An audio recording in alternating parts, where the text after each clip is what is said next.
Our next topic is conventions of writing units and their symbols.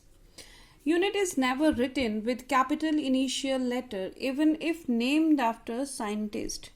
Means we can't write unit like meter, means capital letters, capital METER. We can't use the capital letters for writing the units even if it is named after the scientist. For example, we are well aware about the unit of force, which is Newton. Newton is named after the name of the scientist, Isaac Newton. So when we write the Newton, we will not write NEW Newton, right?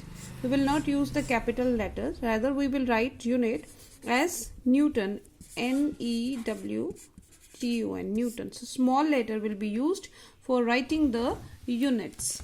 So second one is for unit measurements named after scientist, symbol is capital letter, right?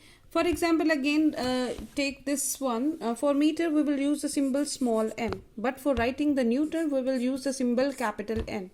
It means for writing the unit which is named after the scientist, the symbol will be written in capital letters, while the other units will be written in symbolical form in a small letters. Next is units or symbols never written in plural form.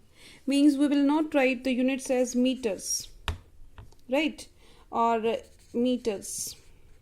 Symbols we not write with meters. For example, if we want to write 10 meter or 100 meters, when we are talking about 100 meters, in that symbol will be 10 meter or 100 meter. We will not put the S or ES.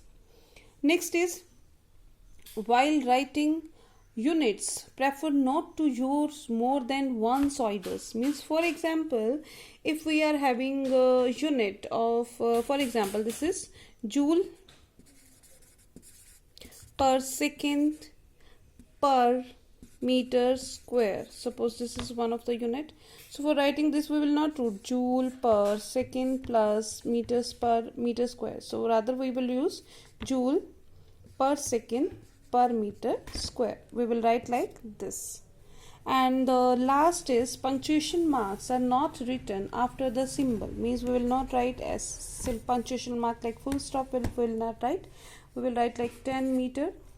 So we have to write like 10 meter or 100 centimeter or 1 kg. We will not put any of the punctuation mark after the unit.